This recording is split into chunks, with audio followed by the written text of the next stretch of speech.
حضرت ابن عباس رضی اللہ عنہ کہتے ہیں کہ رسول اللہ صلی اللہ علیہ وسلم اس دنیا میں تشریف لائے تو آپ کی ناف کٹی ہوئی تھی۔ آپ خطرہ شدہ پیدا ہوئے۔ عبد المطلب یہ دیکھ کر بے حد حیران ہوئے اور خوش بھی۔ وہ کہا کرتے تھے میرا بیٹا نرالی شان کا ہوگا۔ آپ کی پیدائش سے پہلے مکہ کے لوگ خشک سالی اور قحط کا شکار تھے، لیکن جو ہی آپ کے دنیا میں تشریف لانے کا وقت قریب آیا بارشیں شروع ہو گئیں، خشک سالی دور ہو گئی، درخت ہرے بھرے ہو گئے اور پھلوں سے لد گئے، زمین پر سبزہ ہی سبزہ نظر آنے لگا۔ پیدائش کے وقت آپ اپنے ہاتھوں پر جھکے ہوئے تھے، سر آسمان کی طرف تھا۔ ایک روایت کے الفاظ یہ ہیں کہ گھٹنوں کے بل جھکے ہوئے تھے، مطلب یہ کہ سجدے کی سی حالت میں تھے۔ آپ کی مٹھی بند تھی اور شہادت کی انگلی اٹھی ہوئی تھی، جیسا کہ ہم نماز میں اٹھاتے ہیں۔ حضور انور صلی اللہ علیہ وسلم فرماتے ہیں جب میری والدہ نے مجھے جنم دیا تو ان سے ایک نور نکلا، اس نور سے شام کے محلات جگمگا اٹھے۔ آپ صلی اللہ علیہ وسلم کی والدہ سیدہ آمنہ فرماتی ہیں محمد صلی اللہ علیہ وسلم کی پیدائش کے وقت ظاہر ہونے والے نور کی روشنی سے مجھے بصرہ میں چلنے والے اونٹنوں کی گردنیں تک نظر آئیں۔ علامہ سہیلی رحمۃ اللہ علیہ نے لکھا ہے کہ جب آپ پیدا ہوئے تو آپ نے اللہ تعالیٰ کی تعریف کی۔ ایک روایت میں یہ الفاظ آئے ہیں اللہ اکبر کبیراً والحمد للہ کثیراً وسبحان اللہ بکرۃ واصیلا۔ اللہ تعالیٰ سب سے بڑا ہے، اللہ تعالیٰ کی بے حد تعریف ہے اور میں صبح و شام اللہ تعالیٰ کی پاکی بیان کرتا ہوں۔ آپ کی ولادت کس دن ہوئی اس بات پر سب کا اتفاق ہے کہ وہ پیر کا دن تھا۔ آپ صبح فجر طلوع ہونے کے وقت دنیا میں تشریف لائے۔ تاریخ پیدائش کے سلسلے میں بہت سے قول ہیں۔ ایک روایت کے مطابق 12 ربیع الاول کو پیدا ہوئے، ایک روایت کے مطابق 8 ربیع الاول کو اور ایک روایت میں 2 ربیع الاول کو پیدا ہوئے۔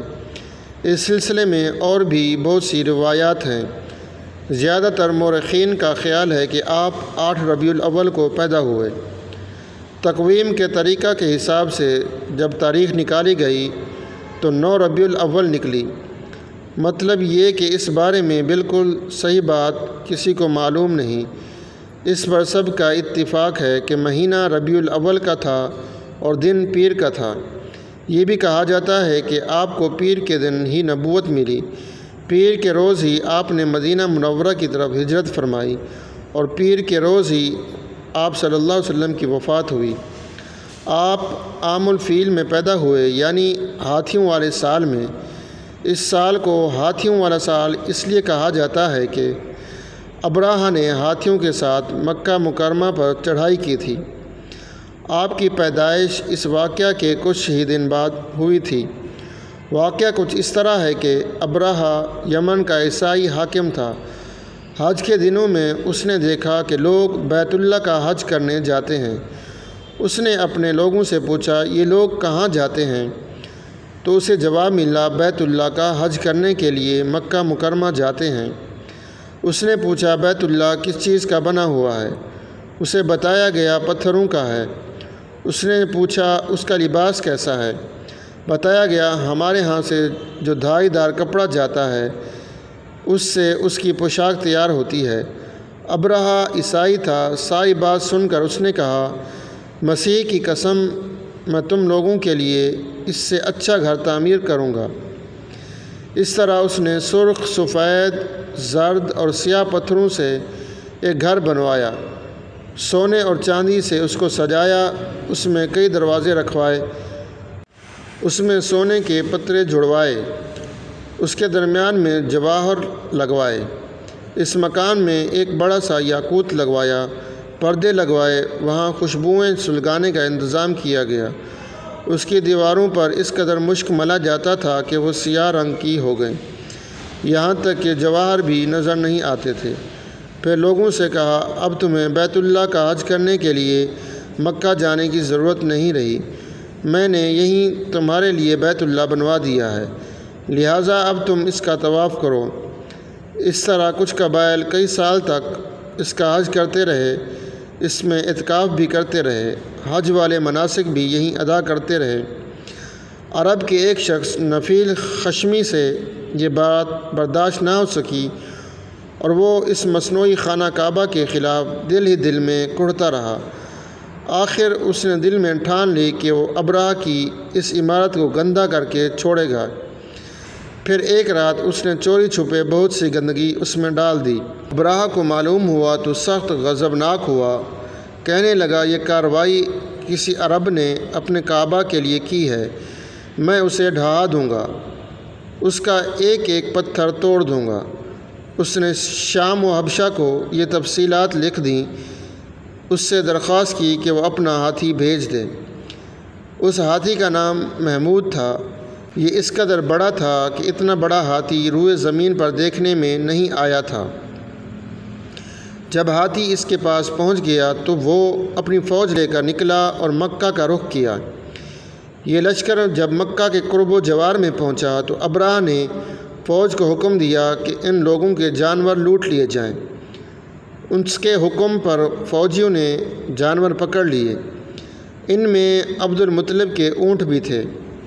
نفیل بھی اس لشکر میں ابراہ کے ساتھ موجود تھا اور یہ عبد المطلب کا دوست تھا۔ عبد المطلب اس سے ملے، اونٹوں کے سلسلے میں بات کی۔ نفیل نے ابراہ سے کہا، قریش کا سردار عبد المطلب ملنا چاہتا ہے۔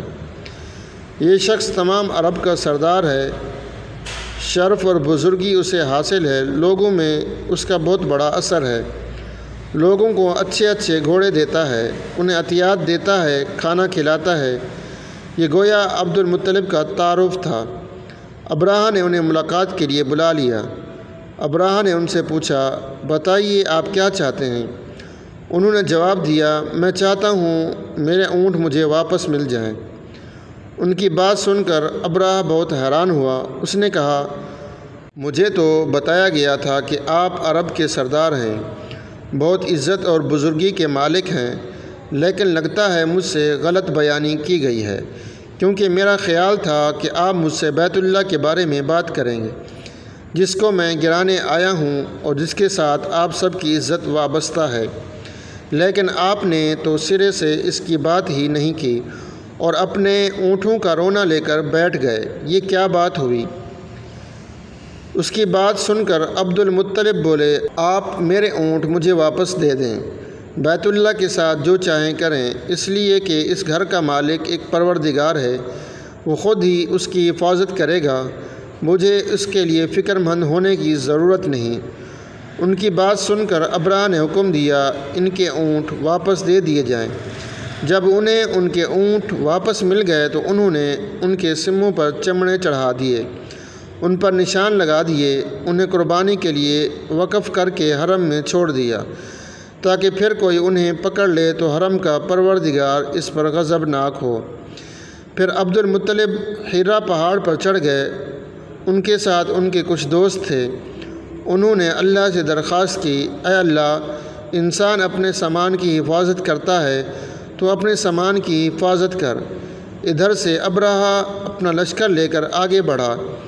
وہ خود ہاتھی پر سوار لشکر کے درمیان موجود تھا۔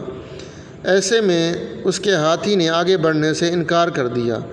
وہ زمین پر بیٹھ گیا۔ ہاتھی بانوں نے اسے اٹھانے کی کوشش کی لیکن وہ نہ اٹھا۔ انہوں نے اس کے سر پر ضربیں لگائیں، آنکھ چبھوائے، مگر وہ کھڑا نہ ہوا۔ کچھ سوچ کر انہوں نے اس کا رخ یمن کی طرف کیا تو وہ فوراً اس کی طرف چلنے لگا۔ اس کا رخ پھر مکہ کی طرف کیا گیا تو پھر رک گیا۔